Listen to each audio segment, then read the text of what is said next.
stres dan aku tuh harus berpikir keras, pandemi ini sampai kapan, terus industri fashion di Indonesia juga seperti apa, bisnis kita bisa grow up-nya kapan, itu sangat takut banget gitu. 3 tahun sudah Reski menggeluti industri pakaian tenun. Namun, 2020 ini menjadi tahun terberat dalam bisnisnya. Selain toko yang tidak dapat beroperasi, beberapa bahan baku produksi seperti kain tenun terpaksa tidak dapat diolah.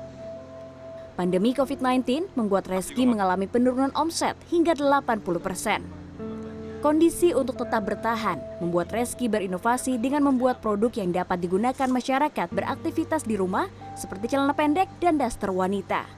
Yang bisa menangkal virus, kita coba tes ya. Bahan pakaian yang masih bisa digunakan juga ia ubah menjadi masker dan dipasarkan melalui sosial media serta situs jual beli online. Kita beralih dari baju formal ke meja, kita sekarang produksi ke baju harian yang bisa digunakan nyaman di rumah atau misalnya untuk santai gitu. Terus foto produk juga kita kerjain sendiri, baik itu pakai model atau misalnya nggak pakai model. Terus main di sosmed itu pengaruhnya besar, kita juga ikutan TikTok, bikin video-video lucu untuk di YouTube. Jadi sebisa mungkin semuanya memang menarik. Dampak pandemi tak hanya dialami oleh pelaku bisnis pakaian, tapi juga berdampak terhadap pengusaha makanan. Karena pandemi, omset pelaku usaha seperti Gabriel Nigel bahkan merosot hingga 50%. Padahal penjualan secara online bahkan telah dilakukan sebelum COVID-19 menyebar di Indonesia. Untuk menekan angka kerugian, Nigel mulai beralih dengan menciptakan produk makanan beku yang dapat dinikmati di rumah.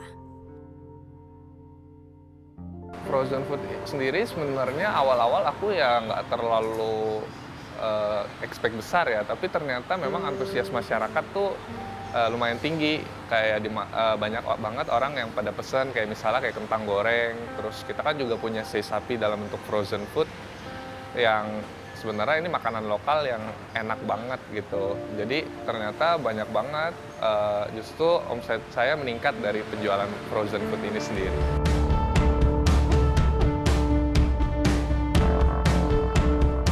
Penjualan secara online bukanlah satu-satunya jawaban untuk mengembalikan kondisi bisnis dalam memasuki fase new normal. Penerapan strategi bisnis yang tepat juga harus dilakukan seiring dengan adanya pengurangan aktivitas di luar rumah. Strategi buat teman-teman UMKM di new normal ini simple saja sebenarnya. Yang pertama, mulailah belajar untuk pemasaran digital. Terus yang kedua harus banyak tahu mengenai marketplace, kemudian cloud kitchen, apa itu dapur virtual, kemudian gimana cara memasarkan produknya, dan kemudian dari sisi pricing, strategi pricing misalnya.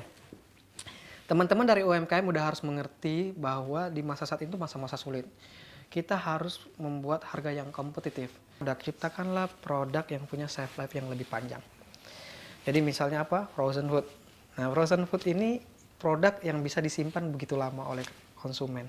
Dan ini pasti akan mengalami kenaikan atau peningkatan permintaan seiring berjalannya waktu karena orang takut keluar rumah. Menjalani bisnis di tengah pandemi memang memiliki beragam tantangan. Tapi selama terus berinovasi akan selalu ada peluang agar bisnis tetap bertahan. Vidanda Rahma, Lastonga Peibro, Jakarta.